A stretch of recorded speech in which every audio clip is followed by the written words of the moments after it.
এই জায়গাটাতে কিন্তু সতী মায়ের বালা পড়েছিল। এই সময় এই জায়গাটা একটা ভয়ঙ্কর জায়গা ছিল, কারণ এখানে ছিল কেলে ডাকাতের আস্থানা। হর হর মহাদেব।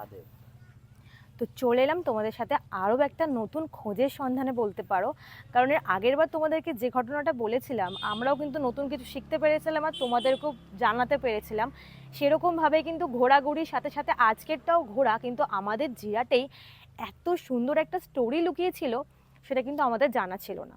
আর আমাদের কিন্তু সকলেরই ঠাকুমার ঝুলি বলো বা নানান ধরনের কিন্তু গল্প দেখতে ভালো লাগে, গল্প শুনতেও ভালো লাগে দেখার সাথে সাথে। তো সেরকমই আজকে আমরা যে এখানে এসে যে গল্পগুলো জানতে পারছি সেটা কিন্তু জেনে যেন মনে হচ্ছে আমাদের এলাকাতে যেন অনেক কিছুই ঘটনা ঘটে গেছে। চলো আজ আমি তোমাদেরকে ঠিক এরকমই একটা গল্প শোনাই। আজকে যে ঘটনা বলবো সেই ঘটনার আগে তোমাদেরকে বলে দিই মা সিদ্ধেশ্বরী মন্দিরে তোমরা যাবে কি করে। প্রথমে তোমরা জিরা স্টেশনে নামবে। তোমরা যদি হাওড়া থেকে এসে থাকো তাহলে হাওড়া টু কাটোয়া লোকাল ধরবে, আর ব্যান্ডেল থেকে এলে তো একদম ব্যান্ডেল টু কাটোয়া লোকাল, তার মধ্যে কিন্তু জিরা স্টেশন পড়ে। আর যদি কাটোয়া থেকে এসে থাকো তাহলে হাওড়া লোকাল বা ব্যান্ডেল লোকাল ধরে নিও, তাহলে কিন্তু হবে। তো জিরা স্টেশনে নামার পর তোমাদেরকে কিন্তু স্টেশন থেকে কালিয়াগড়ের দিকে যেতে হবে। টোটোকে কিন্তু বললেই হবে যে মা সিদ্ধেশ্বরী কালী মন্দিরে যাব, তাহলে কিন্তু টোটো এক ডেস্টিনেশনে পৌঁছে দেবে।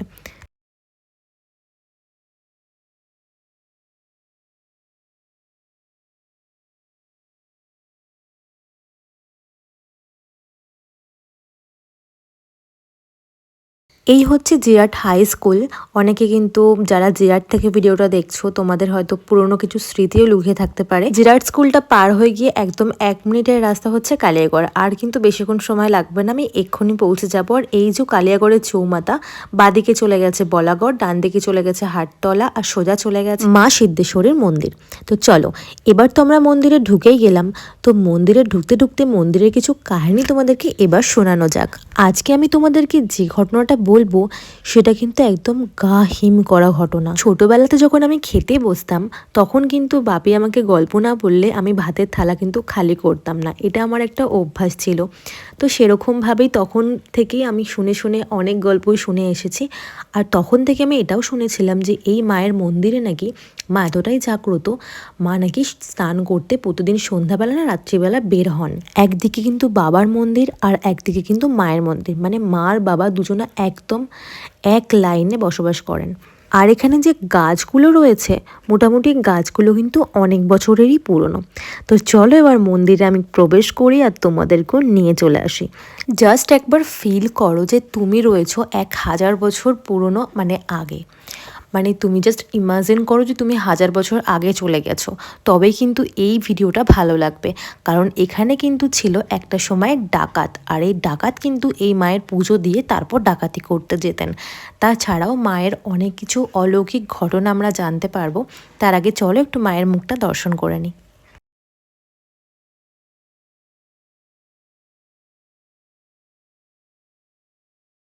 আর এই মায়ের কিন্তু অনেক অলৌকিক ঘটনা আমরা শুনে এসেছি, তো সেগুলোই আজ তোমাদের সাথে শেয়ার করব।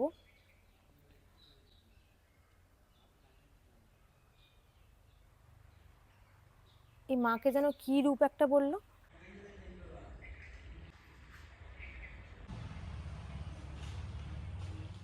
তো এই জায়গাটাতে কিন্তু সতী মায়ের বালা পড়েছিল।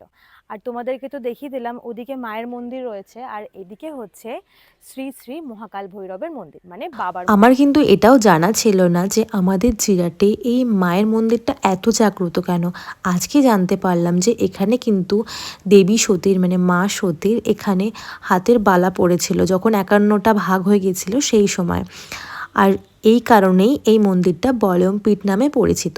আর এই মন্দিরটা হচ্ছে শ্রী শ্রী মহাকাল ভৈরবের মন্দির, প্রায় 600 বছর প্রাচীন কারুকার্য এই মন্দিরটা।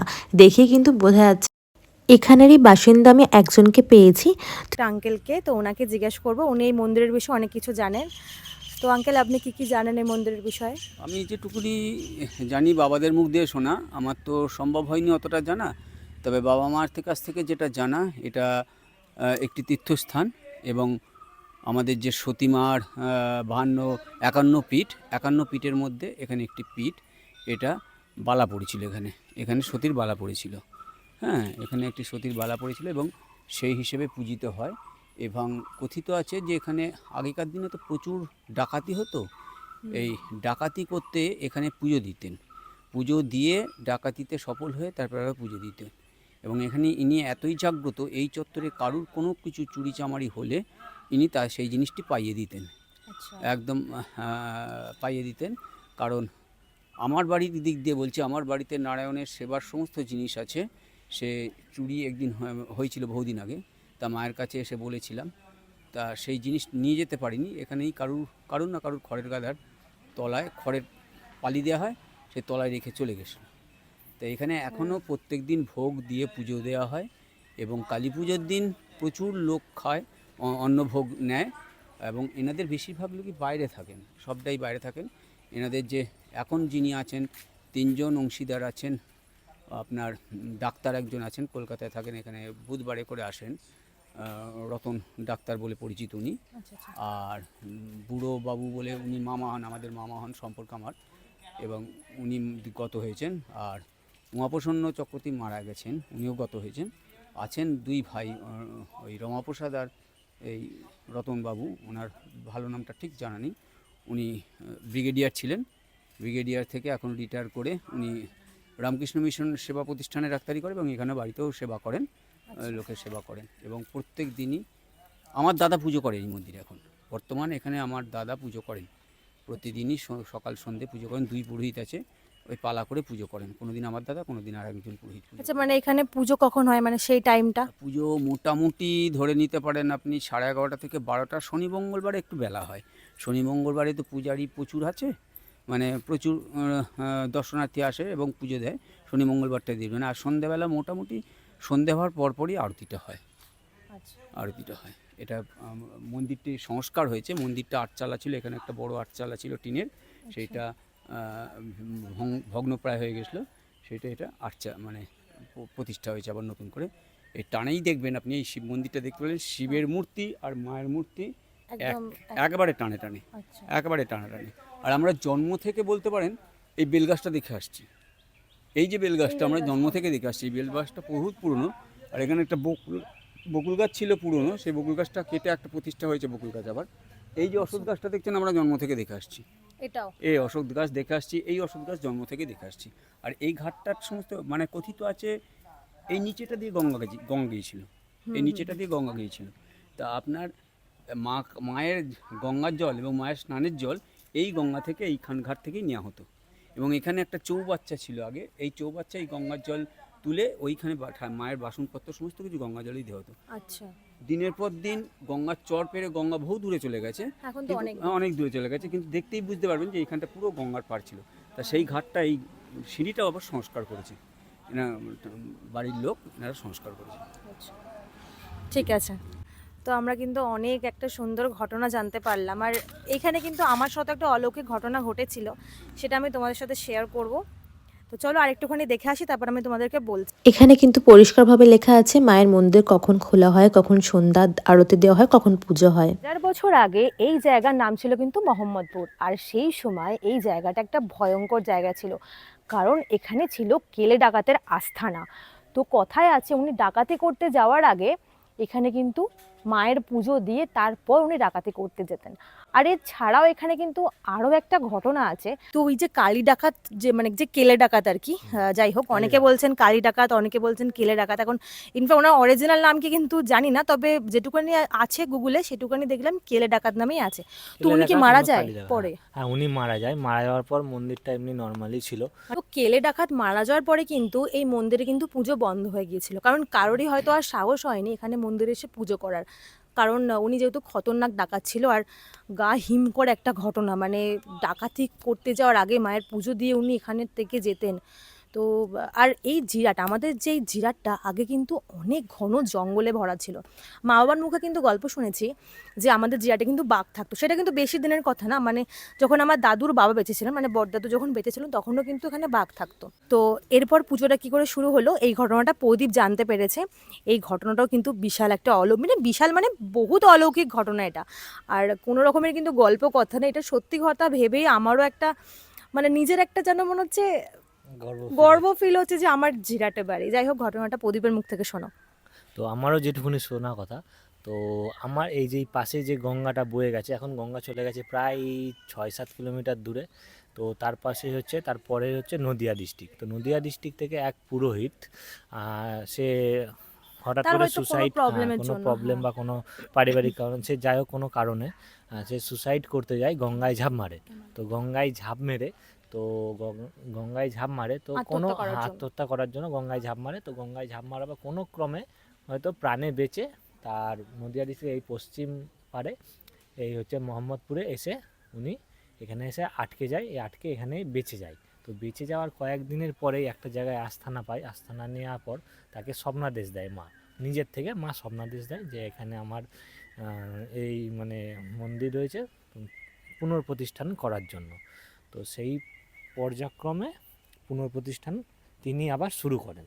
তো শুরু করার সাথে সাথে তো সেই থেকে এখানে পুজো শুরু হয়ে যায়। তারপর থেকে আর আবার পুজো মায়ের শুরু নাম হয়। সিদ্ধেশ্বরী কালীমা নামে পরিচিত হয়। পরিচিত হয়। আর তার আগে মায়ের পুজোর নামটা কি ছিল জানো? মানে যতটা যখন সম্ভব কেলে ডাকাত যখন পুজো করতেন আর কি উনি ওই মাকে, ডাকাতি কালী নামে, হ্যাঁ তখন ডাকাতি কালী নামে প্রতিষ্ঠিত ছিল। ডাকাতি কালীবাড়ি নামে। তো এটাও কিন্তু একটা অলৌকিক ঘটনা। তো এছাড়াও একটা অলৌকিক ঘটনা আছে, সেটা কিন্তু বেশি দিনের কথা না, তো এটাও আমি বলছি তোমাদেরকে। তো চলো ততক্ষণে তোমাদেরকে একটু গঙ্গাটা দেখিয়ে নিয়ে আসি, যেখানে এখন আর গঙ্গা নেই, চাষবাস হচ্ছে, বাট একটা সময় গঙ্গা ছিল, দেখি বোঝা যাচ্ছে ওখানে গঙ্গা ছিল। আজ এই গ্রাম্য পরিবেশের এত সুন্দর একটা গল্প শুনতে তোমাদের কেমন লাগছে কিন্তু অবশ্যই কমেন্টস করে দিও। আর যদি এরকম ভিডিও দেখতে চাও তাহলে কিন্তু সেটাও জানিও, আমি কিন্তু তোমাদের জন্য তাহলে আরও এরকম ভিডিও দেওয়ার চেষ্টা করব। তো এই দিকে ছিল হচ্ছে সেই আগের গঙ্গা, যেটা অনেক বছর আগে ছিল। আর এই হচ্ছে মায়ের মেন প্রবেশদ্বার, যেখান দিয়ে আগে কিন্তু প্রবেশ করা হতো। আর কারণ যেহেতু আগেকার দিনে সবাই নৌকা করে আসতো, আর এখন তো গাড়ি টাড়ি ট্রেন হয়ে গেছে, আর ট্রেনে করে কীভাবে আসবে সেটা কিন্তু তোমাদেরকে আমি বলে দিয়েছি। দিকে রাস্তাটাও কিন্তু ভীষণ সুন্দর লাগছে দেখতে, দেখো ফার্ম হাউসগুলো রয়েছে, এটা কিন্তু ওই মানে যাদের মন্দির, তো ওনাদেরই আর কি সমস্ত কিছু। তো চলো এবার আমি তোমাদেরকে বলি যে ঘটনাটা তখন আমি ওখানে বললাম। তো আমাদের জিরাটেই একজন ব্যবসায়ী, উনি কিন্তু তখন মানে মুদিখানার দোকান ওনার রয়েছে, সাথে উনি শাঁখাপলা পরাতেন। আর পার্সোনালি কিন্তু আমি ওনাকে চিনি।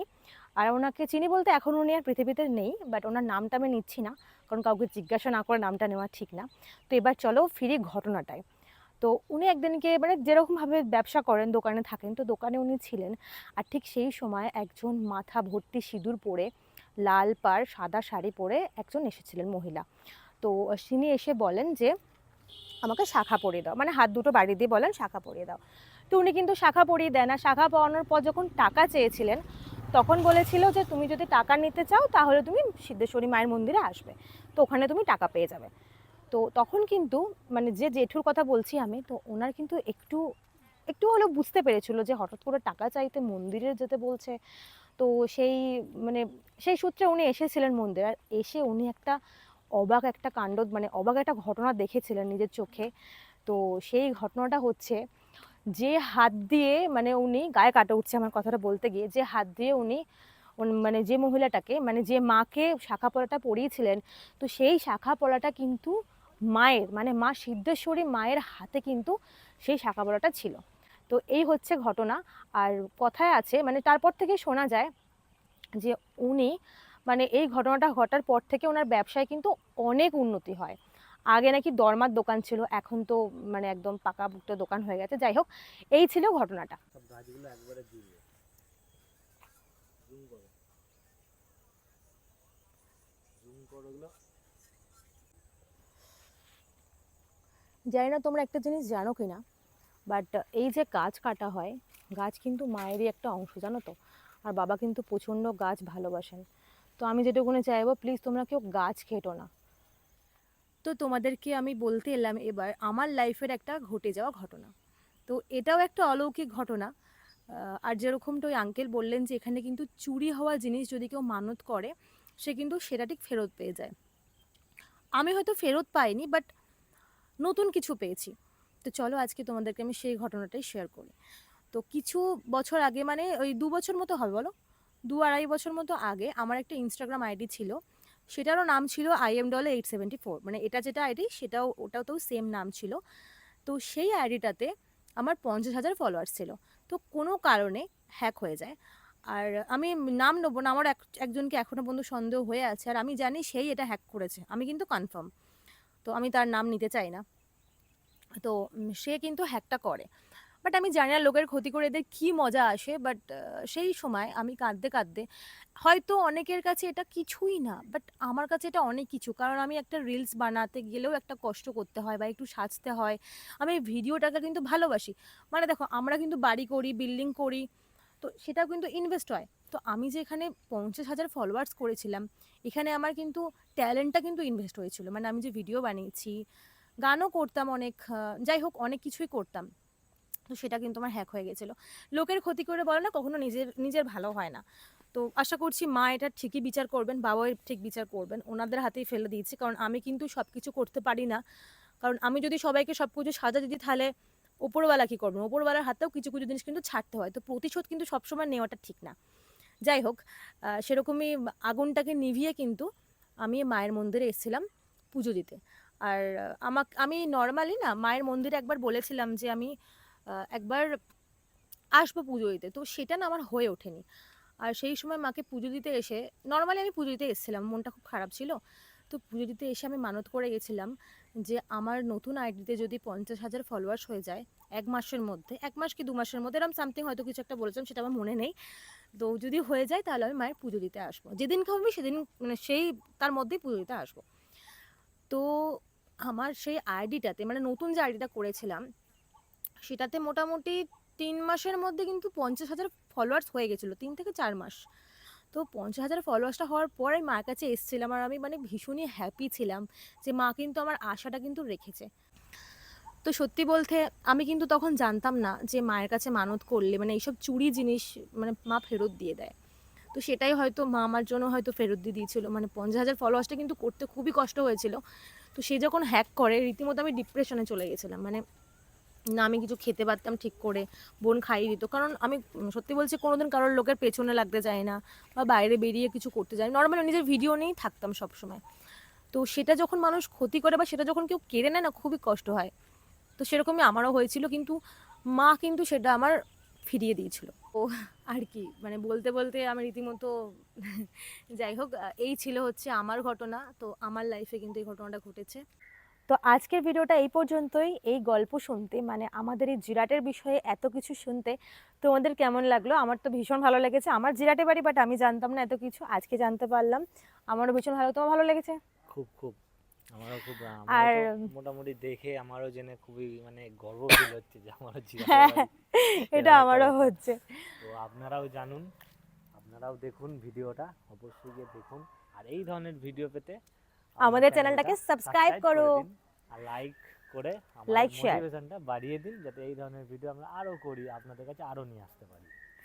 তো থ্যাংক ইউ সবাইকে, টাটা।